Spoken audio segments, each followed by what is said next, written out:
Hello, everyone. Welcome to another Practical Pet Chat. It is always good to be with you all. Thanks for spending time with Lorin and I. We really do appreciate you. And if you've got something you want us to talk about, reach out to us, practicalpetchat@gmail.com. This episode comes from those particular episodes emails. And you all have been asking kind of a similar question. I'm going to shrink it down for us today, Lorin. We're both getting asked, what's one thing I could do? What's a couple things I could do? What's the top 5 things? Just do something, is where I come down to. But I thought, okay, this would be a good exercise. Lorin, what are a couple things that folks could do this week, over the next month, to really have an impact with their pets? I have 3 things, Okay. and I find that they're all equally important. Um, One would be feed better. Add real food to the bowl and do it as often as you can. And the more real food, the better. Um, that's going to affect health and longevity. Um, Fewer meds and vaccines would be number 2. Um, Too many vaccines, too many medications, too many antibiotics that are all handed out as a quick fix, Band-Aid, candy type situation. It seems like if you go to the vet and you're spending money, the vet feels pressured that you have to leave with something because you're spending money, and you feel like you haven't, that your concerns have been addressed if you leave with something in hand. And so many times it maybe isn't necessary. Um, and then number 3 is probably the simplest and the biggest. Um, Human beings have so much going on in their lives. They have work and friends and family and TV and social media and video games, and I could go on and on, chores, errands, all these things. Pets have us, and that's their whole world. So the more that you can talk to them, interact with them, spend time with them. I don't think enough people really talk to their animals, like have a conversation. You think it's a one-way conversation. It's not. They're listening, they're paying attention, they're engaging with you, they're trying to figure you out, they're listening to your tone, they're trying to understand the words. My 2 dogs were playing earlier, and I came out, and one of them, her tongue was 3 feet long. She was so out of breath from playing. And I was like, okay, we need to stop now. Everybody needs to rest for a minute. I said, go down and get a drink of water. And I was talking to the one with 3-foot tongue. And both of them looked at me, turned around and looked at the bowl, and went down the stairs and got a drink of water. So it's not something I taught them. They have picked up enough words and follow through from words to understand what I meant. Of course, it's because they're brilliant. So it's unique to them, but really all animals are brilliant. And if you gave them the time and the attention and interacted with them, it's a form of love. It's more than just sharing space in the room. It's engaging. So however that is, it doesn't have to be a walk. I'm trying to make it as simple as possible, because if you don't have time for a walk, if you work long hours, if you're medical personnel and that your schedule is 12-hour shifts and that kind of thing, and you don't have time to do a 30-minute walk or whatever, have a conversation, engage with them, talk to them, interact with them, play with them, pet them. Just the simplest things mean the world to them. Yeah, read to them. I love it. I love it. So that is 3 really well-rounded and excellent ideas. I love those. I'm going to go a little bit less. I really like that. And I'll start with my first one, which is enrichment. And I'm going to give the benefit of the doubt to everybody that they are taking their dogs for a walk. And if Bella jumps up on the table here, I know she's going to be her normal self. You can't say that word without her knowing. You can't spell it either without her knowing. So she's behaving, knowing I'm on camera. But one of the ways to take and shift that from what you're always doing is to just simply let them guide the walk. It is a different, I do different walks with Bella. And, you know, when we go, there are times when I've got a certain amount of time, I'm stretching my legs, I want to get some sunshine, it's after dinner, whatever it is. And we've got different routes that we go. And she's almost learned, like, she knows which kind of walk it's going to be. The walks I enjoy the most, though, are the ones where I can see her just overjoyed because I'm letting her take me on the path where she can stop and sniff for 3-4 minutes if she has to get all the, you know, smell mail out there. We may not get as far as we normally would on a walk, but she will feel and come back, and it will feel like she just did a 10-mile, you know, loop, because she was able to just really satisfy all of her senses in a way that sometimes when I'm guiding the walk, it's not going to happen. So I like that. Same thing with, like, even the good old puzzle feeders. Not necessarily Snuff-O-Mat. Just kidding. Folks, if you don't know that reference, go back to one of our previous episodes. But that whole thing of just amping up the enrichment a couple times a week, that's something all of us can do. And we get so busy in our lives that we forget it's a simple thing. And I love that you called out. We are their worlds. They're watching, they're looking. It doesn't have to be a major shift to make a major difference in their lives and their enjoyment. So I love that. Another one I'm going to call out that I think is easy to do daily, weekly, monthly, but it's just take a look at how you're feeding, not just your food, but more importantly, the treats. Because this is the one that always seems to catch people, including myself. If I ask the family to track how many treats you gave, I just want count how many treats you give Bella today. I'm always surprised by the end of the day how high that number can get. And, you know, it's like one person, you know, oh, I only gave 3. Another person, oh, I gave, you know, 5. Oh, I only gave 4. And then I'm like, and I gave 10. So great. She got 25 treats, or the equivalent of a whole meal. We need to keep better track of that. It's almost like, did the dog get fed? Did the dog not get fed? Did we, you know, take the dog for a walk? Did we not take? How many times are we treating, and what are we treating is the other element of that can have a huge difference. I mean, just huge. So that's my number 2. And then this one's kind of, you know, the culmination of those, but going back to something you said really just sparked me and made me change to my number 3. And that is looking for those opportunities in your own daily routines. I do a lot of speaking engagements. And so I'm, you know, rehearsing my speaking, I'm writing, I'm this, I'm that. Bella sits in the office with me. She's my audience. And she's my best audience. But it is funny because she's listening. She's, you know, reacting. She's engaged, and I'm still doing what I have to do. And it's the same thing as I'm walking around, and I'll walk around and I'll do those things, and I'll give her hand signals to, you know, sit, stay, lay down.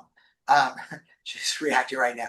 And so you know, build those in. I'm one of those talkers. If I'm on a long phone call, I'll get up, I'll walk out of my office, I walk throughout the entire downstairs. She's right there by my side. So I've learned to just build in some hand signs as we go. So even though I'm focused in my conversation and what I'm doing, I'm still engaging her in an otherwise missed opportunity. Because here's the reality to this, and I think this is something you and I both agree. Every minute is a training opportunity. Every minute is an enhancement, an enrichment opportunity with your pet when they're there with you, because that's how much they do hang on what we're doing and they notice what we're doing. Bella's got the cutest thing.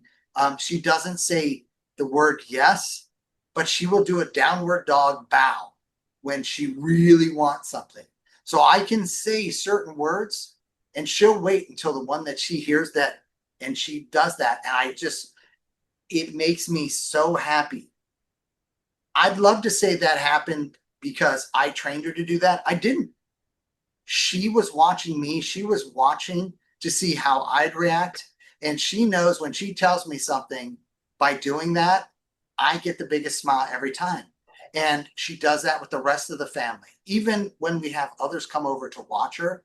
So to think that every minute is not a enrichment moment, a training moment, a interaction, you're missing that opportunity. So like you said, be present, be present. I guarantee you, when I'm looking at my phone, she's disappointed.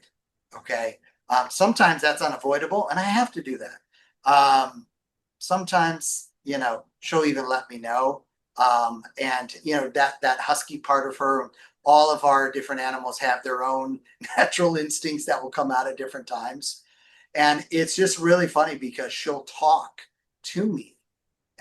And we all have those instances where they put their head on our knees or they put their paw on us right when we needed that. That's not an instinct. That's an instinct plus knowing who we are at our core. And so the best way for us to do the same, be engaged every minute that we can. Realistically, it's not 100% of the time, but just like every other important being and thing that you're doing, make that happen. Well, and keep in mind their lives are short. So that, 30 minutes that you're scrolling social media, Yeah. how many times on the final day do we all wish we had one more day? Yeah. Well, and if you're going to do that, there's nothing wrong with that. Everybody does that, right? Um, the length of time, that's where it goes wrong. But if you're doing that, I mean, there are times I'll sit there and I'll be like, Belle, can you believe this? And I'm telling her, yeah, Right. I'm watching things. I love watching husky videos. Folks out there, send me your husky videos of them talking. Um, Even, we do karaoke in our house because I've, got a daughter who's a theater kid and Bella loves singing, but she loves to be in the audience. And when we clap, she just gets up and, gets involved. There are just simple ways to involve them no matter what it is that you're doing. I can take the trash out of our house and I've got to walk around the house and over to the trash cans. And Belle knows when I pick up the trash can, the trash bag, I say to her every time, clear a path for me, Belle. And she's out the door and out the backyard looking for anybody who might want to jump me on my walk to the And steal your trash. yeah, because the squirrel circus is out there. You never know. One of those could, just drop down on me. And she's out there and she knows and she gets there and she sits down, waits for me to lift the lid, put it in there. And she's like, all right, we're going back to the house. We're going to do something here. And there are plenty of times where, she'll do something or trigger something that will just make me, I'm just going to enjoy this moment for a minute. And boy, I'm grateful. I'm grateful. I make it a point now to go out and sit with her in the sun on the steps, 5 minutes every couple hours, just because I need that. Not even that she needs it, but I noticed how much better I felt after 5 minutes of sitting in the sun with her. It's just, it's beneficial for everybody. And I love your point. They are here for such a short time. It's always the guilt we feel, right? It's like, Oh gosh. gosh, One of my dogs watches TV with us and she doesn't like scary music. She barks at it. She doesn't like people who run or creep. She barks at them. But she always, when she barks, she runs towards the TV and barks and then looks over her shoulder to say, I got you. You saw that, right? I scared him off. and we tell her she's good and that was the right thing to do and okay, that's enough. And she comes and lays down. And then she watches TV again to see when it happens again. So they try to be engaged and interactive with us, and it's so much harder on them Oh than my it is gosh. on us. You just hit on something that I've been wanting to talk about for a long time. Because people that come over are always surprised. Um, and this is like my number one training thing for folks. It's so funny. So, Bella sees somebody outside the house. What is a dog going to do? What's their job? Protect us, right? Like you said, they look over, look at us like, hey, I'll protect you. They start barking, barking, barking. I'm on important business calls. I've got all these other things going. The natural reaction is to try and shush, yell Right. no, Stop it. stop. Stop it. Yeah, extreme, shut up, all the rest of that. People that have been here, all the rest of it, I will sit there and I will yell, thank you, Belle, because I want her to know, thank you, you did your job, and now you can stop. I'm aware, and didn't happen the first 100 times, but by 101, we got to the point where, okay, he acknowledged, he knows, and if he shows an impetus to further explore, he will. Otherwise, I've done my job. I put everybody on notice. And it's so funny because I can say, thank you, Belle. She'll stop barking. I don't even have to get up out of my chair. I don't have to. And folks will say, that is so weird. You thanked her and she stopped. Like, is thank you your stop word? I'm like, no, I thank her all the time. Because what else am I supposed to say? No, don't do what you're supposed to do as Right. a being. And it's really one of those, I see people do that quite often. It's like, if you're not working with their behaviors and reinforcing how you want it to be, but not in a amp it up way, oh my gosh, you're failing them and yourself. And Well, I so, think you need to understand the why they're doing what they're doing. I mean, yeah, one of mine, when she wants my attention and it's almost dinner time, she is relentless. She's barking, but she's play barking. And if I even say, hang on a minute, she's like, nope. And we do this little keep away thing, and she's play barking because she wants me to know there's nothing bad going on, but you need to pay attention because hello, it's dinner time, dinner and time. whatever you're doing is not as important as my stomach. And the other one sits there and lets her do all the work because she's got it all dialed in. And then as soon as I'm like, all right, you're right, it's time to eat, it all stops. Everybody runs to the kitchen. It's like, okay, dumb human got it. This is fabulous. And they work so hard at trying to communicate with us, and we miss it. Yeah. We so many times humans miss the cues or don't pay attention or don't understand or don't realize what's behind. I mean, how many different barks does Bella have? My kids Oh, yeah. are little tiny things, and every bark is something different.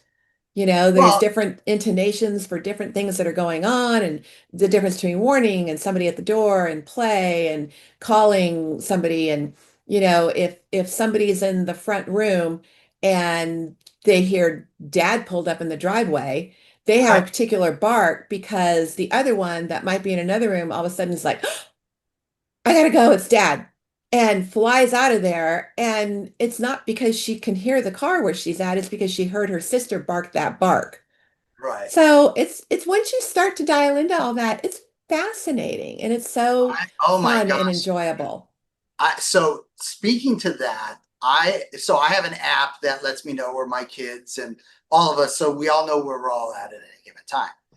And what's so funny is, and Belle doesn't know what an app on the phone is, but she will be able to pick out, and she'll put her head up, and I always call it the submarine thing where the ears go and all that.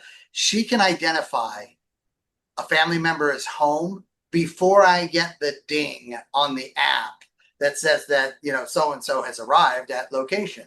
And it's hilarious. But yet, speaking to the different barks, you and I were on the phone the other day, and I was like, oh my God. Because I heard the sound, which told me there's another animal in the yard, and it was coyote.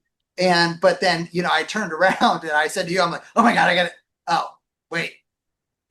She was just out there playing with them. And, I get it, folks. You don't need to send me the emails. My dog is not a coyote. My dog is a dog. Okay. But they don't mess with her. That's fine. But we get so many wild animals through, and there are barks that I can tell, hey, Dad, there's danger in the yard. Hey, Dad, there's no problem.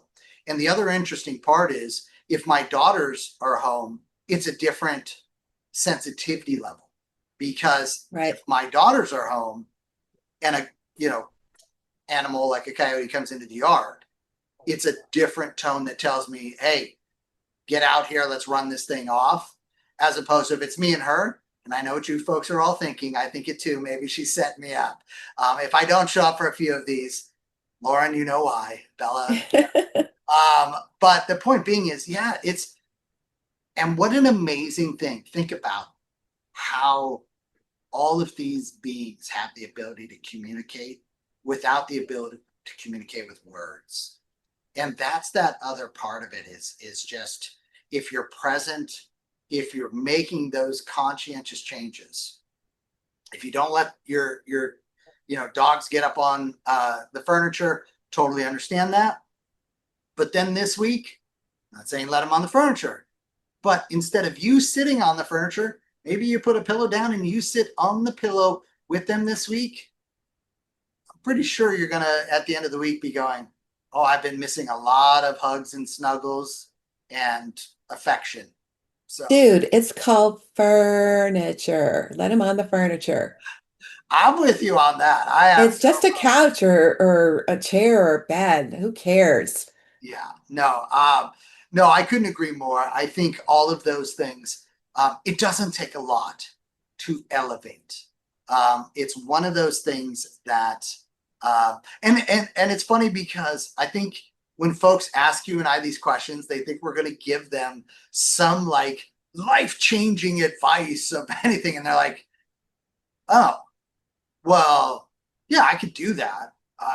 And I'm thinking, did they think I was going to give them some, E equals MC squared equation But to, that is life changing. Those but those and that's my recommendations point. are. That's my point because I'll say, oh, are you already doing all those things? Because I see their reaction is almost disappointment. I'm like, you're already doing those things. I got a couple more, and they're like, no, no, no, no. Let me start with a couple of those. That's fine.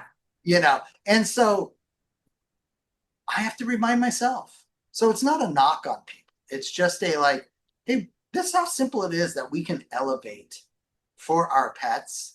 Um, and the rewards, that's the other part of it. The rewards are almost instantaneous.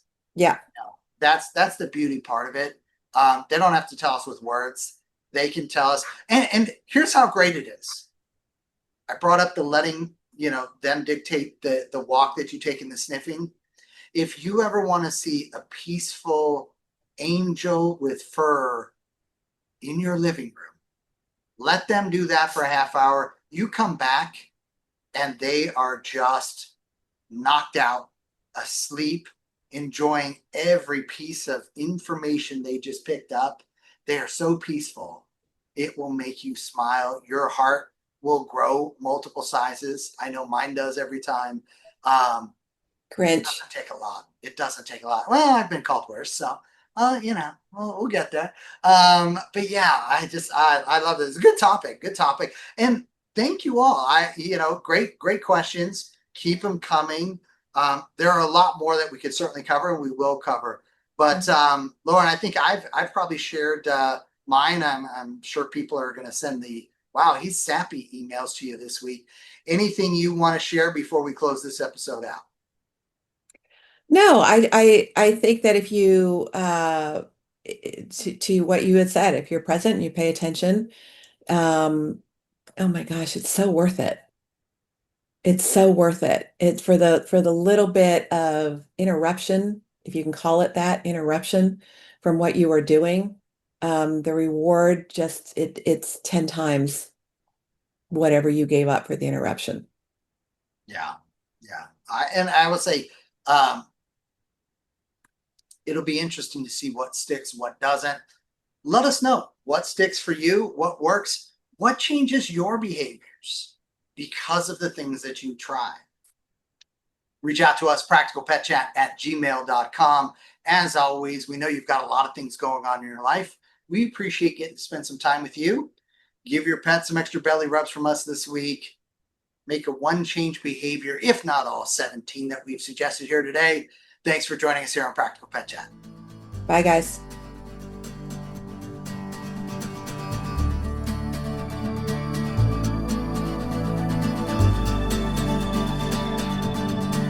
The content of this podcast is for informational purposes only. It is not intended as, nor should it be construed as, professional medical advice, diagnosis, or treatment for your pets. Always seek the advice of a qualified veterinarian with any questions you may have regarding your pet's health or medical condition. Never disregard professional veterinary advice or delay in seeking it because of something you have heard on this podcast.